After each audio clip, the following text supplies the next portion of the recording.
Guys, in today's video, we're going from this mess to this. Stay tuned to find out how we did it.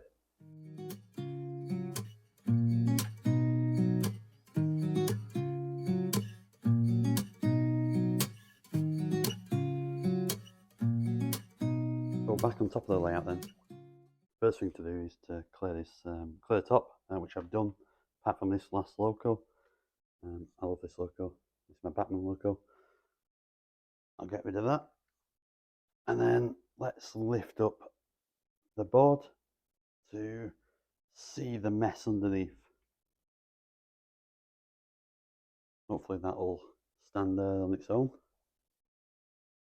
Now, the bits that I want to tackle today are these two banks of switches, which feed into these blocks, which then feed to the point motors. You know, this was very much set up in a temporary way. I've never used these bank switches before, so I had no idea what I was doing. So really, it was just testing.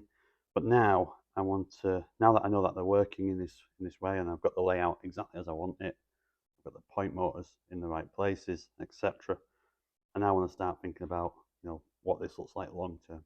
And to tidy it up, I've got a few new things from Amazon. To do this, I've bought some of these D-sub connectors. So these are the 25-pin D-sub connectors. There's my male. And then I've got a bag of female as well. And the idea is that we're going to have one of these connected to the block, and then the other connected to the switch block. And, you know, we can then quite easily push and pull them together when we want to either connect the switch bank or take the switch bank off of the logo, just to make it that bit easier to transport around, and also just to tidy it up a little bit. Now, I've also bought these housings for each of these connectors as well, just to tidy them up a little bit. So, you know, the idea is that that'll fit on the front there, and the housing will come either side of it, and, you know, keep all of that secure, and keep it looking tidy, and stop any accidents from happening. So today we're gonna solder our wires to these D-sub connectors, which I've never done before. Whilst I'm waiting for the soldering iron to heat up, which is just out of shot of the camera, I'm just going to find some more things as well, which I forgot I'd probably need. So I've gone and got some wire cutters. Oh, sorry, wire strippers even, wire cutters, and you know, a couple of screwdrivers as well.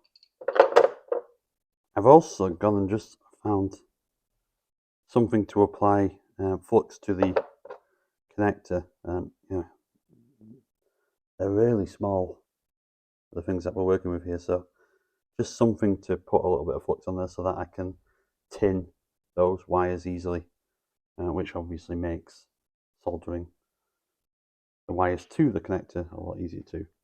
So I'll just wait for the soldering iron to heat up, and then we'll be straight at it.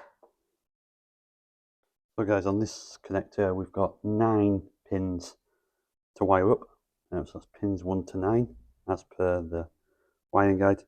I'm just going to take a little bit of flux and apply it to the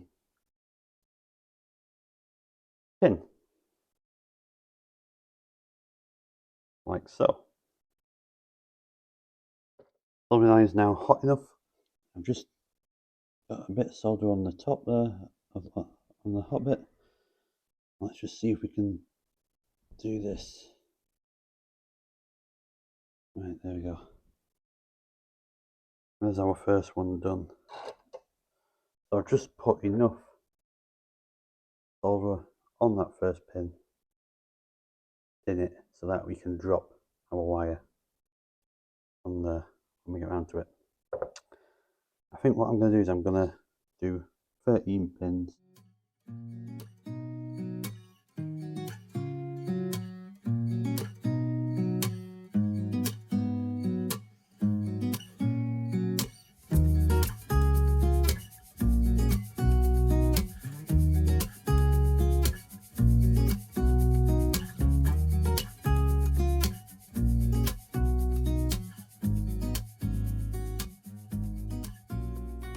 Right guys, so that's all of the top pins now tinned, so that's pins 1 to 13. So, all I did was apply a bit of flux to each of the pins, put a bit of solder on my iron, and then just press that to the flux, and it's quite nicely coated the top of those pins with solder.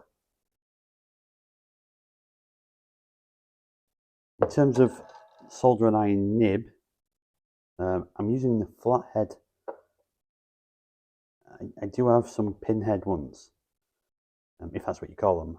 I'm no expert on this, by the way, but I can't use it to save my life, the pinhead one.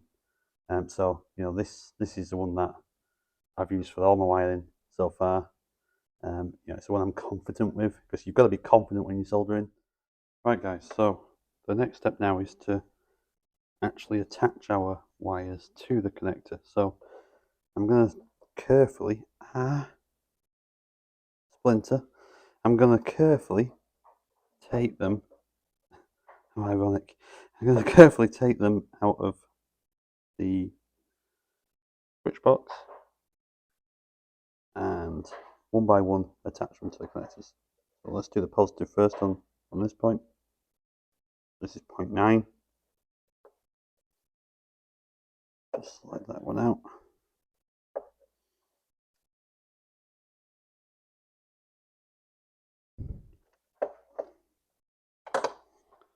Okay, there's our wire. I think the first thing I'm going to do is going to just tin that.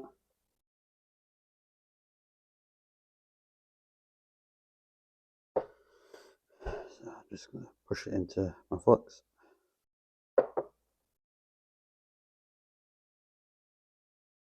Ideally, I'd just have somewhere to stand it, but I haven't, so just hold it, put a bit of solder on there, and get that tinned.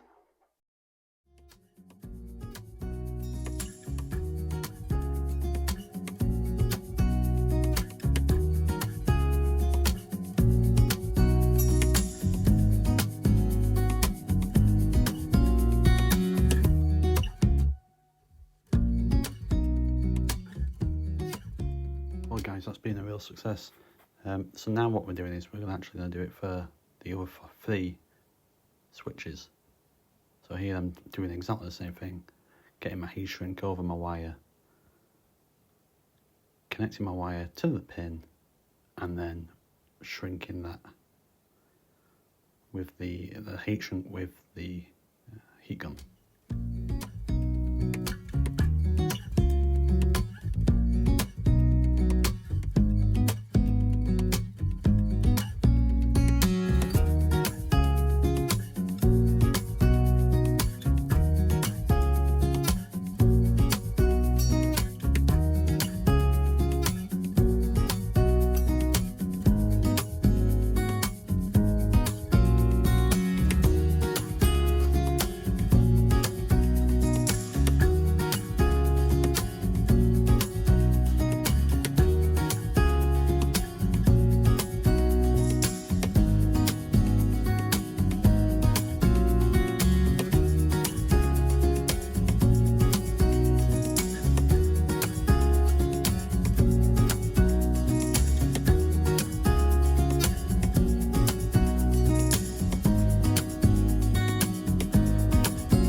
Well, that's the last one, guys, and there you go. You can see we've got all of the wires now on our 1 to 9 pins.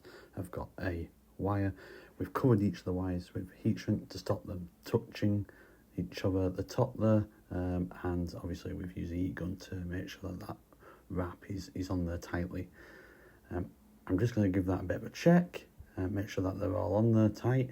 None of them are falling off, which is great, and I'm really happy with how that's turned out. I was a bit worried when I first started because, yeah, the pins are really small, but it's gone well. Just making sure that you know, I've left room for the other pins. I've actually tinned the other pins so that I can add to them at a later date if I needed to. I think what I'm going to do is I'm just going to add a little bit of electrical tape to the bottom of that group of wires just to hold them secure, I suppose. Now, before I do that, I really want to just look at this housing.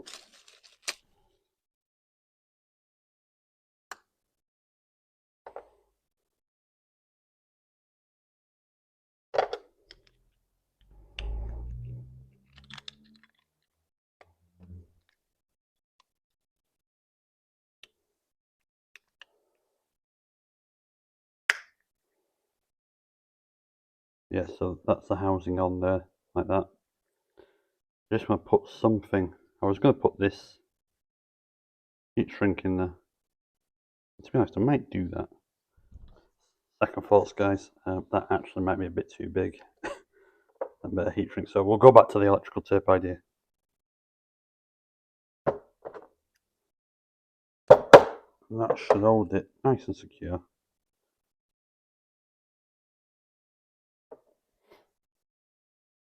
Right, so let's get this in its connector then. So guys, there's our finished connector with the wires. I've just bolted that together. Put a bit more electrical tape around the base there just to give it a bit more strength. But, you know, that's the female done. Now it's time for the male. So what's really important about this, guys, is that we wire it up in exactly the same way. So that pin 1 here is the same as pin 1 on the female. The pin 1 on the here will be red, 0.9, and pin 1 on the female is red, 0.9. So first things first, guys, we're going to have to cut some wire.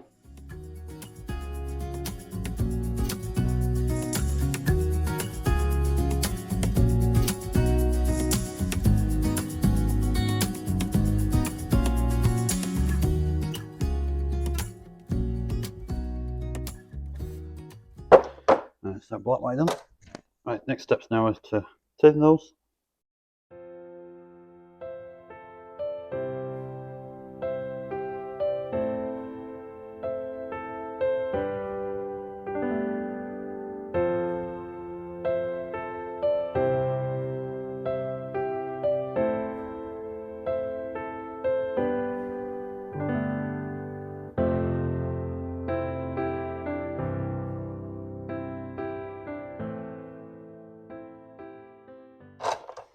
That's all 4 wires done.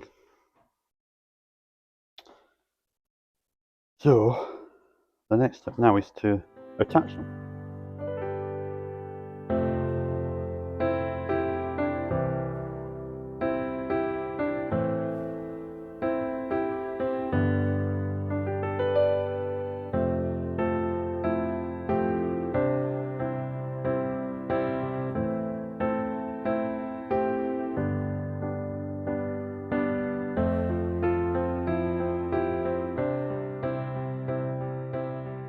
Right guys, small interlude there, a few technical issues. Your camera falling off the workbench isn't an ideal start, I suppose, to the afternoon. What I've done in the interim is I've cut all my wires and tinned my wires. So I got 4 red, 4 black even, 4 red and 1 green. Exactly the same number of wires that we had on the female connector.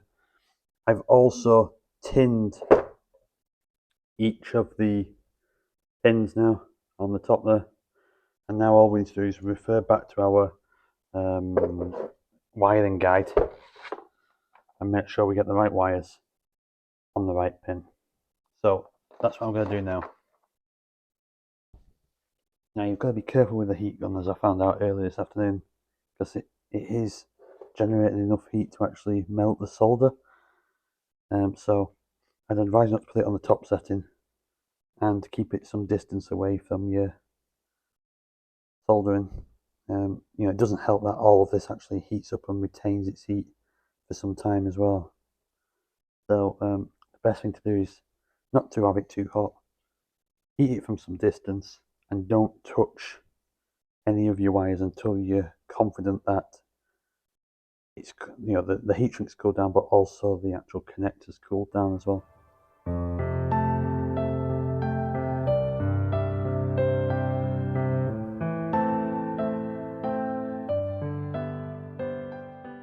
There we go. Don't want to overdo it. So, you know, hopefully now you can see we've got them in place, and you know, there's our connector. So that's our male end. Now we've got our female and our male, and ultimately we push them together and they're now connected. Now the task is just to connect this to the switch block. I'm going to strip back some more wire now, just give that a twist. I'm not going to tin it this time. I'm going to stick a white ferrule on, which I know fits in, push that all the way down, and then tighten that up with the clamps.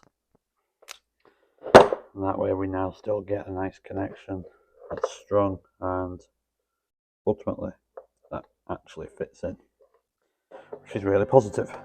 So